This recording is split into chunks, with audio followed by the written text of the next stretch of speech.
podcast. And at the Working Fans Podcast, this is just a podcast that three lifelong fans created to have a place to talk comedy and pro wrestling. Now, our comedy podcast releases every Tuesday, while our wrestling podcast releases every Thursday. We release bonus episodes under the moniker Working Fans Presents every now and then. You can find us on Apple Podcasts, Google Podcasts, Spotify, Breaker, any major podcast provider. The important thing is just please like, rate, review, subscribe wherever you listen to us. Now, we have started a new thing. We are now on Amazon and Audible. So those episodes release every Monday.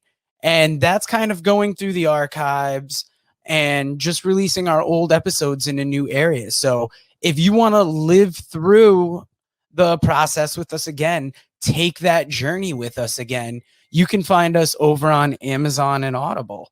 Now, if you can't get enough of us in the audio form, check out our YouTube. It's youtube.com/C/Working Fans Wrestling Pod, or just search Working Fans Podcast on YouTube. We have the whole archive is up there. And if you listen to the Working Fans Podcast, you are more than familiar with the 531. That is our signature segment where we take your top 5 lists on a particular subject, vote it down to a top 3, and then debate it down to a top 1. Now, guys, if you want to hear 3 guys talk shit about comedy, wrestling, life, anything, you will enjoy the Working Fans Podcast. Fans, welcome back for Working Fans Saturday, episode 39. Today, we're going to do a live 531 on the top dream opponents for Daniel Bryan and AEW, as well as next week's NEW show.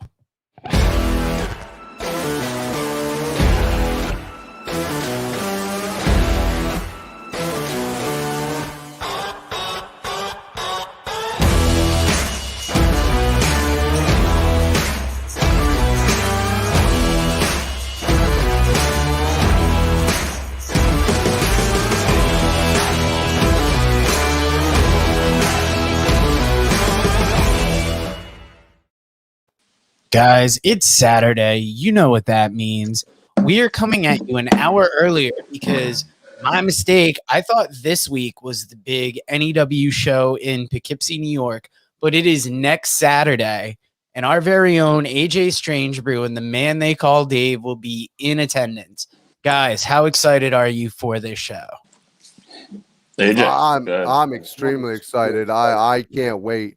You're talking about a show that the meet and greet starts at 4 p.m. next Saturday and goes for 3 hours all the way till 7 p.m. So you're going to have a chance to meet some of the greatest stars in wrestling. You're going to get to meet guys like Matt Hardy, Enzo, Sammy Guevara, Jerry the King Lawler, Ty Conte, who I'm personally looking forward to seeing, Darby Allin, Eddie Kingston, Rock and Roll Express, former guest of the show, Dan Moff, is going to defend his title versus Jake Mann, the Man Scout.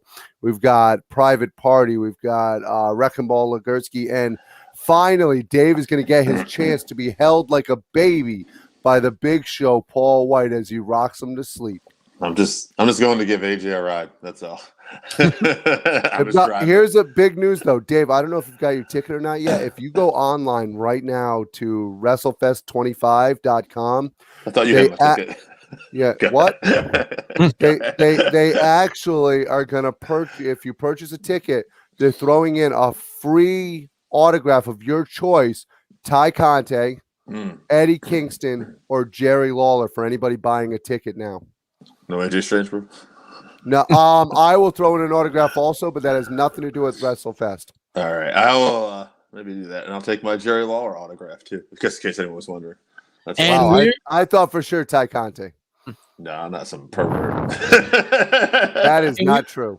We were talking about how many former guests of the show were there. As you said, Dan Moff defending the championship. We've got Ricky Morton, former guest of the show. Mike Verna is going up against Eddie Kingston. So we got 3. That is going to be a hell of a match. Eddie Kingston and Mike Verna. That's going to be a fun match to watch. You've got Waves and Curls versus Private Party, which is going to be which is going to be a hell of a match. Jake Manning versus going for the title versus Dan Moff is going to be a hell of a match. There's quite a size difference between them. Dan Moff is a beast, and Jake Manning, anybody who's ever seen the Man Scout knows that he's more of an average size fella. So it is going to be an interesting matchup. And if anyone wants to look at the trombone last week on AEW. And if anybody wants to look at the archive episodes, Mike Verna, I think you can hear him sound like he's going to run off the road when we're talking to him. Pretty cool. And then Dan he definitely Moff, donated to the kids during his episode. which is awesome. And Dan Moff, I think, threatened me, but then put me over for selling potato bread. So, you know what? Yeah. Those are in the archives. Check that out, guys. And remember, guys, where his butter bread is buttered. And remember, guys, if you want to check this out, WrestleFest 25 at .com, you can get your tickets there. It is going to be at the MJN Convention Center, which is also known as the Mid-Hudson Civic Center in Poughkeepsie, New York. The show starts at 4 p.m. meet and greet, and live show starts at 7 p.m. And you can meet me and AJ there probably too. We won't be sitting together because apparently he's got a ticket already. I guess we'll see where that. How this is, I think you guys. I think you can sit anywhere because usually NEW shows, it's like the first couple rows are specific tickets, and then after that, I have a very specific ticket. I bet he does too. Okay. I bet we're not riding alone. I bet he's got someone over here. Something's going on around here. but we're looking forward to the show because we are not sponsored whatsoever by NEW. We are just big fans of independent wrestling. By the way, don't forget Cody Rhodes is going to be there, so we can ask him about his retirement. Yeah, card subject to change though. Let's see how it goes. And like we said, we moved our schedule around to make travel easier for you guys. But now that we talked about next week's show, let's talk about the other big elephant in the room. Last week we talked top dream opponents for CM Punk in AEW. The flip side of the coin is if Daniel Bryan goes to AEW, who are the dream opponents you'd like to see him face there? I want to start this off. Absolutely. Yeah. I think the number one thing that the world wants to see is him versus non-recycled plastic. Thank you. Go ahead. Start it off. Totally plastic belt. Get him a styrofoam belt. It'll take 1,000 years to decompose. It'll be fantastic. No, I think that I'm looking forward to him going up against people like Jungle Boy. I think Jungle Boy is one of the guys that I'm looking forward to. I would love to see him versus Eddie Kingston just because I think the two of them on the mic against each other and then in the ring would be fantastic. I think I would love to see him in the ring with Darby Allin. I think that the two of them would have great chemistry together.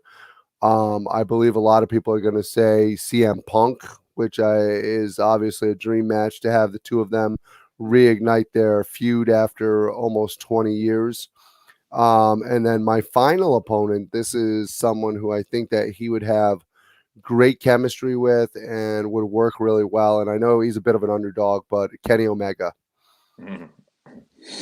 So just to piggyback off of that, I would have Omega as well.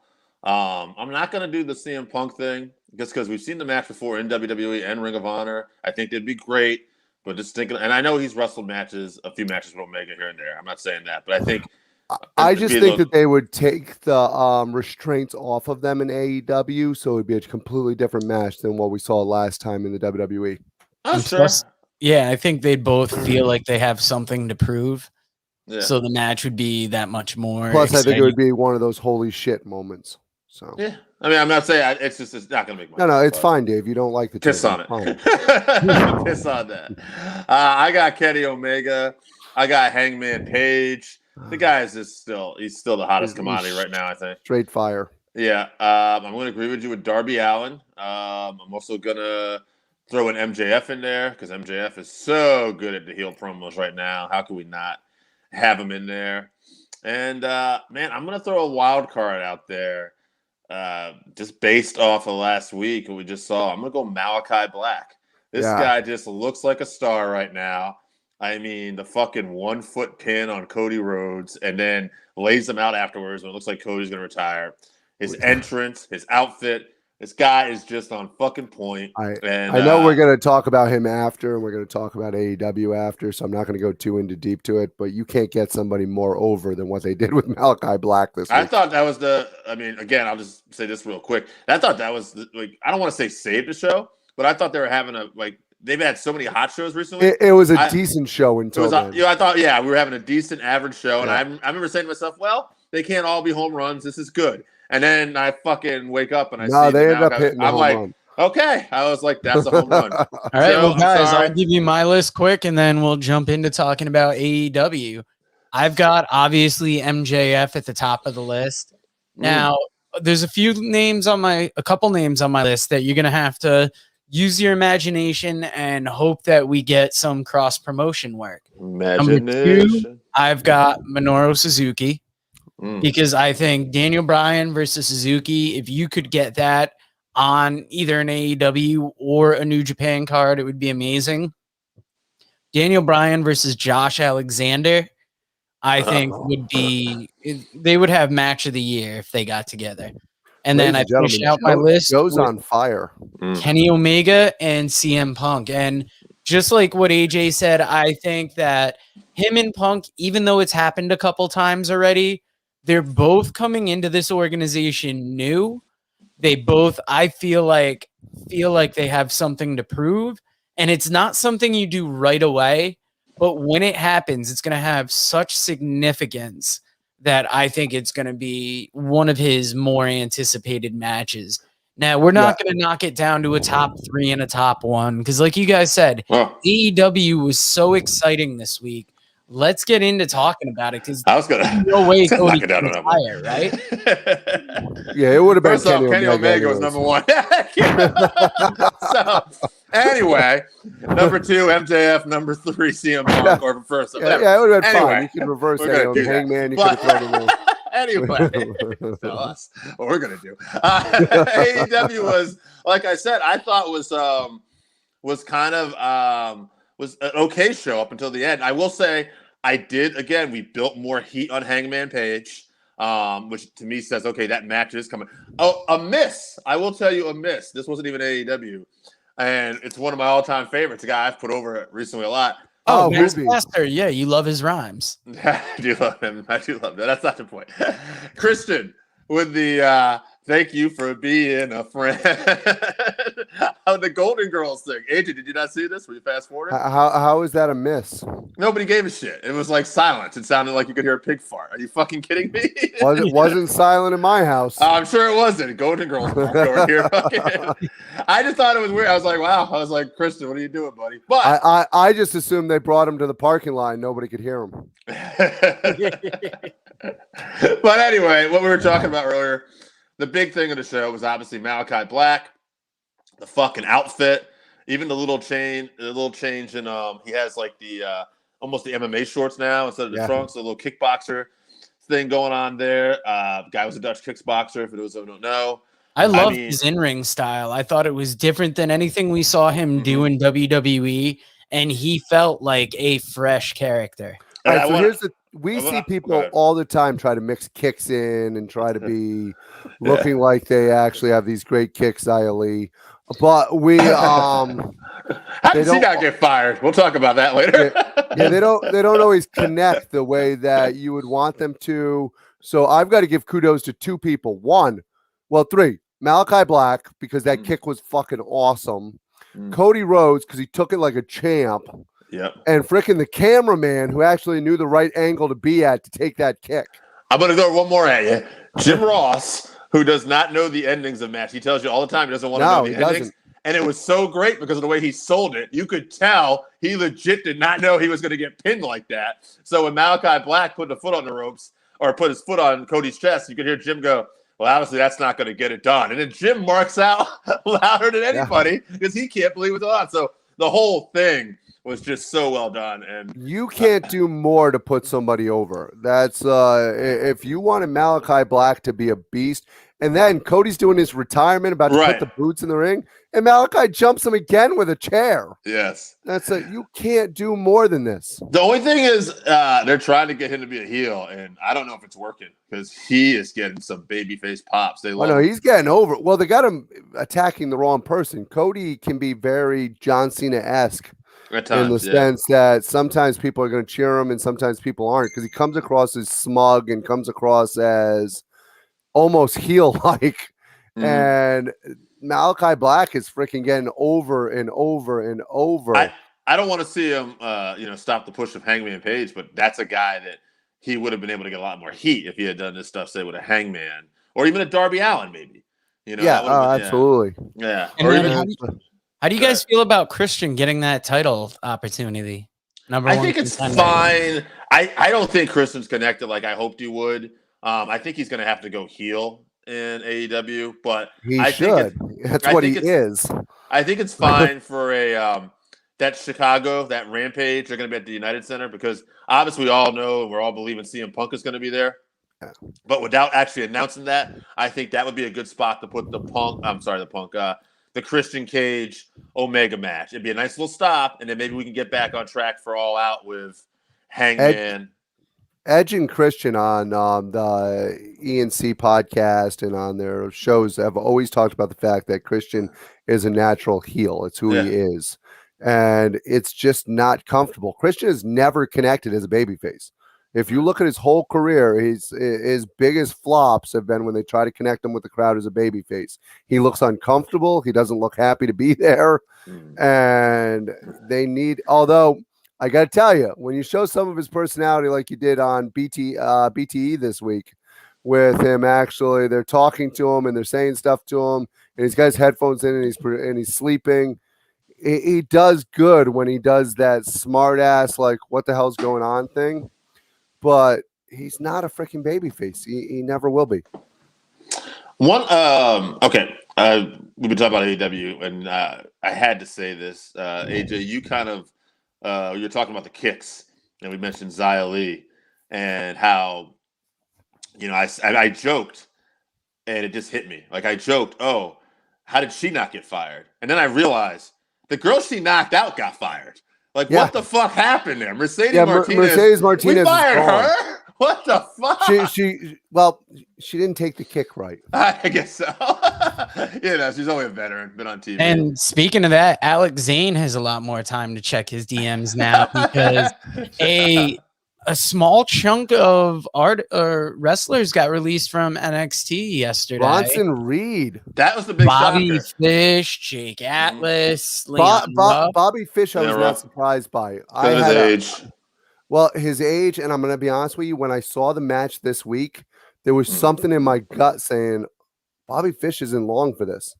And they took him out. What about Tyler Rust? He was a part of that Diamond Mine. So that's one I don't get at all. Yeah, so him, Reed, I thought was going up to the main roster. And they even said Leon on Ruff. That Alex Zane was headlining 205 Live this week. There was somebody in the main event. Yeah. So, but Bronson Reed, they've been building up like a freaking monster every week, and now he's just gone. And now he came out with his tweet and said, and basically listed everybody who he wants to work for, New Japan, AEW, everybody. And I think, unlike most people, he made it very clear that WWE, you're going to regret this. I will say AEW's gotten so crowded right now with the talent they have and the talent they could be coming over. They cannot keep picking people up. Right. There's nobody on this list that they need. No, there's no one they need. I will say this. Out of the people that got let go, I would say, just a guess, if there's somebody they would pick up, it's Mercedes Martinez. Because in the women's division, she could add a ton of that. She would also be great for NWA because she's somebody who physically lines up with Camille Brickhouse.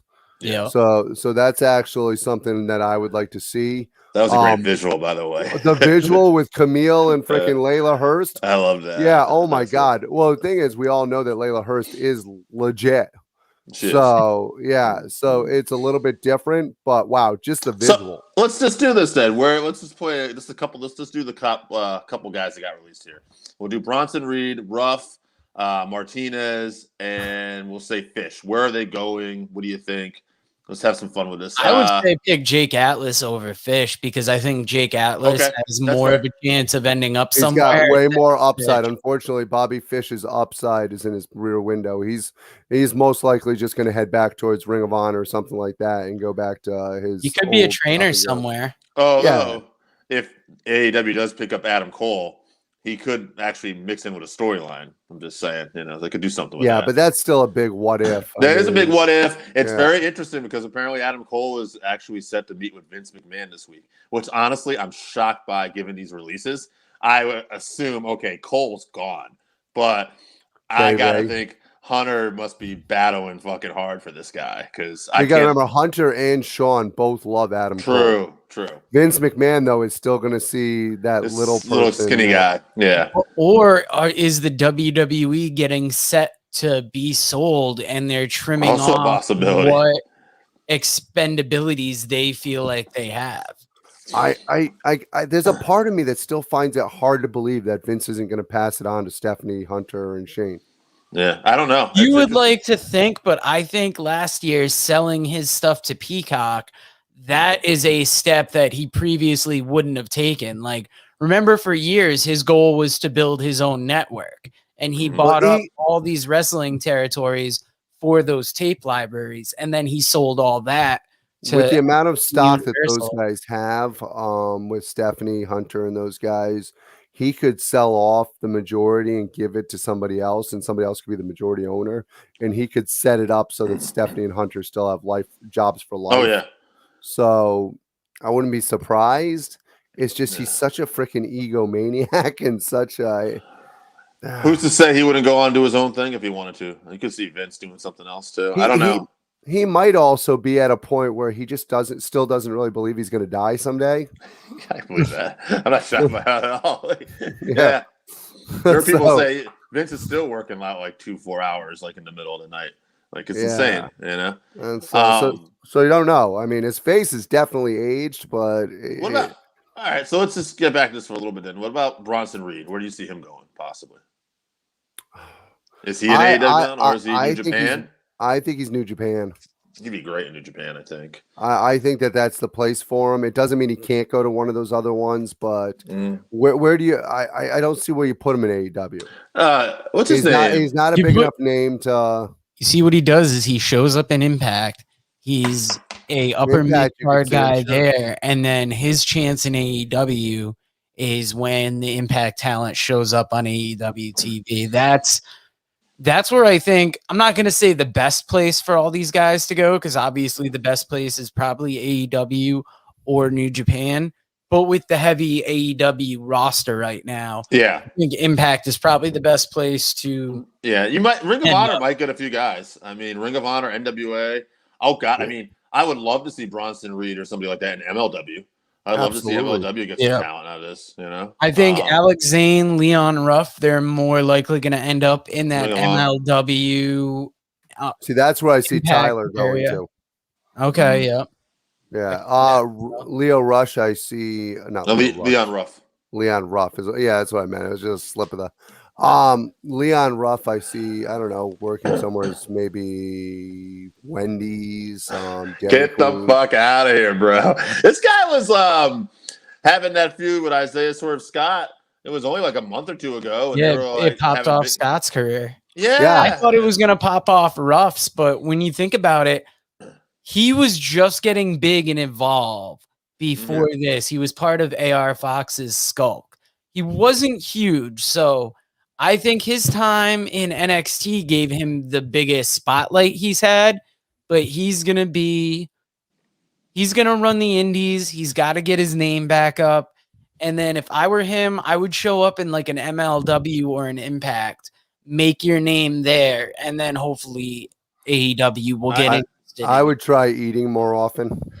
I think that the one thing about this, though, is all these cuts and with AEW's crowded roster, I think the landscape of pro wrestling is going to be changing in the next few months. You're going to see it's a good time for some of these companies to pick up some talents and do some stuff with people. So, in my opinion, AEW doesn't need, especially if they just got CM Punk and Daniel Bryan, they don't need to just pick up people now. And nobody on that list is an eye catcher. And what about Bray Wyatt? Did we talk about the Bray Wyatt? There's another one, right? There's another one they could have too. That's somebody that they need to pick up. Now, I will say this too. AJ, what do you think about this? Do you have any belief in that theory? There's a conspiracy theory out there that Vince is also going to let AEW just overspend itself and try to get them to put them out of business that way, by they're going to buy up all these contracts. The difference between them and some other places is Tony Khan's got a shitload of fucking money. I understand that. That's not what I'm asking. Do you think that's Vince's idea? It could be. He could be looking at WCW and looking at the way WCW picked up the talent that left. But so here's the difference of what I'm seeing so far, and other than Christian. The talent that they're picking up is not washed up talent. Well, Christian's not washed up, but he's older. Christian is older than we are. His matches have been great. They have been, and his matches will always be great.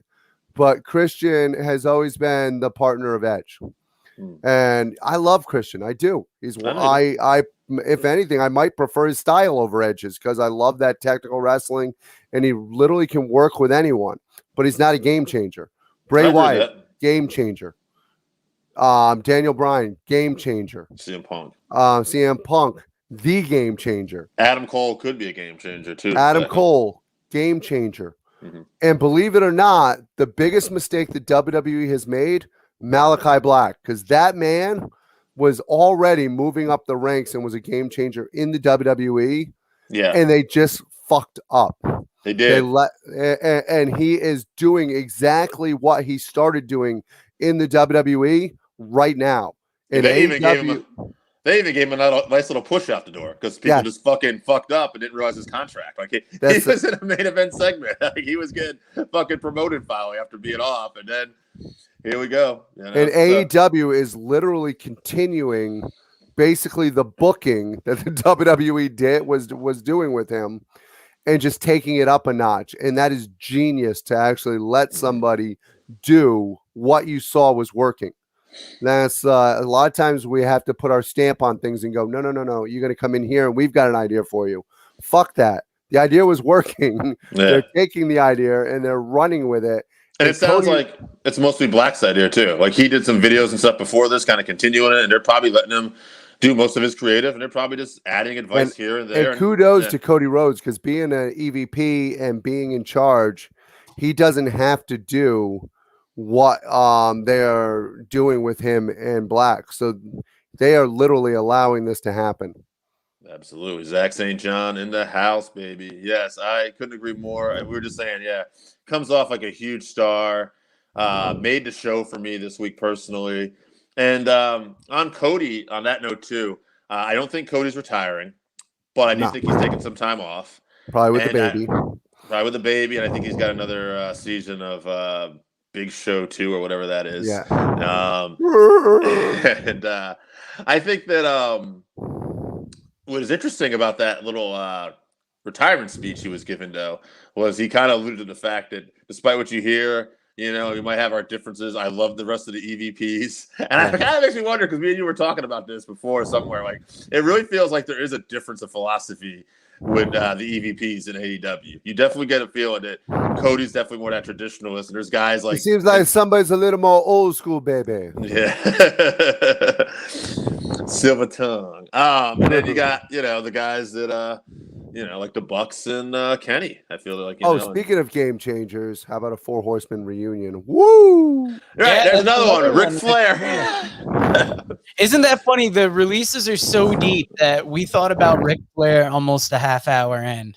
Well, we know we're not going to get Rick the wrestler, but Rick the idea of the performer. I mean, they said it on post too, whereas I think it was Wei Ting was like, I don't know if I'd really give him a live mic on TV, but I'm like, God damn, as a fan, I kind of hope so. I don't know if AEW wants it, but I sure want it. No, you don't give him live mic for the whole time, but you put him together with Tully and Arn, You You put can him give him- behind MJF, like You can give him a live mic. Just have some Tony Khan sitting by the button. yeah. Oh man, I want him on a live mic so bad. Put me on. I'm the outlier here. Fuck that. Vince McMahon, you had me impregnate a young lady. Embarrass my daughter. But imagine him being the JJ Dillon of the Pinnacle. Oh man, yeah. I can't.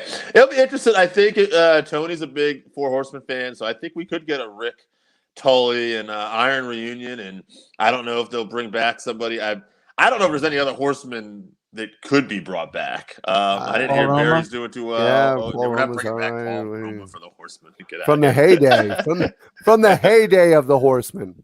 Got a better chance of Dean Malenko coming out with him, I guess, if anybody. But Yeah, You probably do. yeah, Yeah, I don't think it they- will, but he would be the best shot probably. yeah, if they got a Barry forklift, Windham. if they got a I don't forklift, they know. could bring back That's Barry Windham. yeah. I don't know. I think Barry's like the fourth and the fifth Horseman right now. But He's very much taken over the spot of Blackjack in the family. No Lex man. Luger in there. Wheel him out. Sorry, that's not Let him flex a little. Lex Luger, baby. Yeah, look back. All right. Anyway, I feel like Paul Roma would be the best. he's in the best shape. Horseman, yeah. But yeah, Oh, they're not going to absolutely. put him in. Paul Roma still looks the same. Yeah, they're not putting him in. But No, I mean, I, it sucks because like Malenko would be out there probably if it wasn't for the Parkinson's, right? dude, He still took a bump a few weeks ago. how is Willem? Hey, what about is there part of us that wants to see Ric Flair show up in the NWA though, too, a little bit? I mean, that'd be kinda cool. Absolutely. Ric Flair That out would there. be Actually, good. I think me and Zach were I would talking love to about see this. him out there with freaking Aldis. what's his name? Aldis, yeah, Nick I was Aldis. gonna say, I was actually saying this to Zach. Wouldn't it be cool if Aldis showed up on AEW with the NWA title and Ric Flair, right, as like the consultant, almost Bobby Yeah. Heenan, like Ric Flair's coming out making challenges. Let's say Hangman wins the belt, right, and he's saying, I got a real world's champion for you, and this guy has a belt that means something, and then he brings out Nick Aldis. Take my money, I'm in. I'm just saying. Speaking of take my money, guys, don't forget if you want to help out someone who passed away this week, Bobby Eaton's family really can use some help. There's if you go to PW Insider or different spots, there are places that you can go to donate to Bobby Eaton to help out with funeral costs and stuff. God, that's another thing we didn't talk about. We lost Bobby Eaton this week. I mean, there's been a couple wrestling deaths. Bert Prentice. Yeah. I feel like there's another one. And for the three people in Memphis who remember Burt Prentice, we're all very sad. Dude, when our buddy Scott sent us the text in the group, it was Bill Dundee. There was a story about Bill Dundee and Bobby, and it said "Rest in peace." And I thought it was Bill Dundee, and I was like, "Oh, that sucks." And then I looked at it and saw it was Bobby, and I was like, "Oh." Like I was almost crying. I was like, "Oh no," because I just didn't realize. Like when I saw it, like Bobby was just one of my favorites, kind of quietly. You don't think about, and you always just take him for granted he was there. But Bobby's he was quiet a lot of the times because they he would. was quiet a lot of times. Yes, but I mean, the Midnight Express is one thing. His legendary run, but I mean, his run with the Dangerous Alliance and his one-on-one matches just with the TV title, where he beat Iron Anderson, and he had that great match with Ric Flair on the Clash of the Champions. Like Bobby's run in the business was just second to none. It was awesome, and he's one of the best in-ring workers. And one of the most underrated guys, I think, because he never got the mainstream push that he probably deserved as far as his in-ring talents go. Yeah, Bobby Eaton's one of the best. And to quote Dennis Condrey this week, "Rest in peace, Bobby." And it's sad because he was only 62. I mean, he was it's young. worth noting that his wife died, only a couple weeks ago. So he had been battling, on a serious note, he had been battling cancer for so long and illnesses. And the guy was, Bobby Eaton has been ill for the last freaking basically decade, for Christ's sakes. I'm not getting Dennis Condrey on the show now. I know that. Anyway. Yeah. But that's out. But Cornette's never returning our calls now. No, man, how you building, boys? Should have sent him a cheeseburger. send him a gift card to Wendy's. Yeah, he might he'll be able to meet Leon Ruff. Double mayo. I think it's tough because in an industry where not too many people are regarded as genuinely good people, Bobby Eaton was one of those that just across the board, everybody loved, and you saw the outpouring of support this week. Absolutely. I hope people talk about me as well as they talk about Bobby. Like I saw this stuff for him. Absolutely. It's like it's great stuff. So, but anyway, I guess that's about it, guys. We should probably wrap. I was gonna say, like that you know, group it's always good to wrap it up. It's always good to wrap up on a high note. Now, guys, we don't know quite yet what we'll be talking about next week. Well, we'll definitely be talking about me and Dave's insane journey to Poughkeepsie, which we will be taking next week. Yeah, we'll be getting a preview of that journey. Maybe we'll get a better look at the card. I'm hoping as it gets closer, NEW rolls out the full matches. Yeah, I'm looking forward to knowing the full matches. I'm also, like I said, anybody who wants to join us out there, if you want to check out the show, talk to me and Dave along the way. It's going to be a fun show. Don't miss out next Saturday. If you want to carpool with us, no, but you can meet us there, and it'll be AJ great. will be giving out the hand job of the week. That's a secret menu. You got to go up there. Don't make direct eye contact. But we're gonna do it big show style. And guys, we'll see you next week at noon.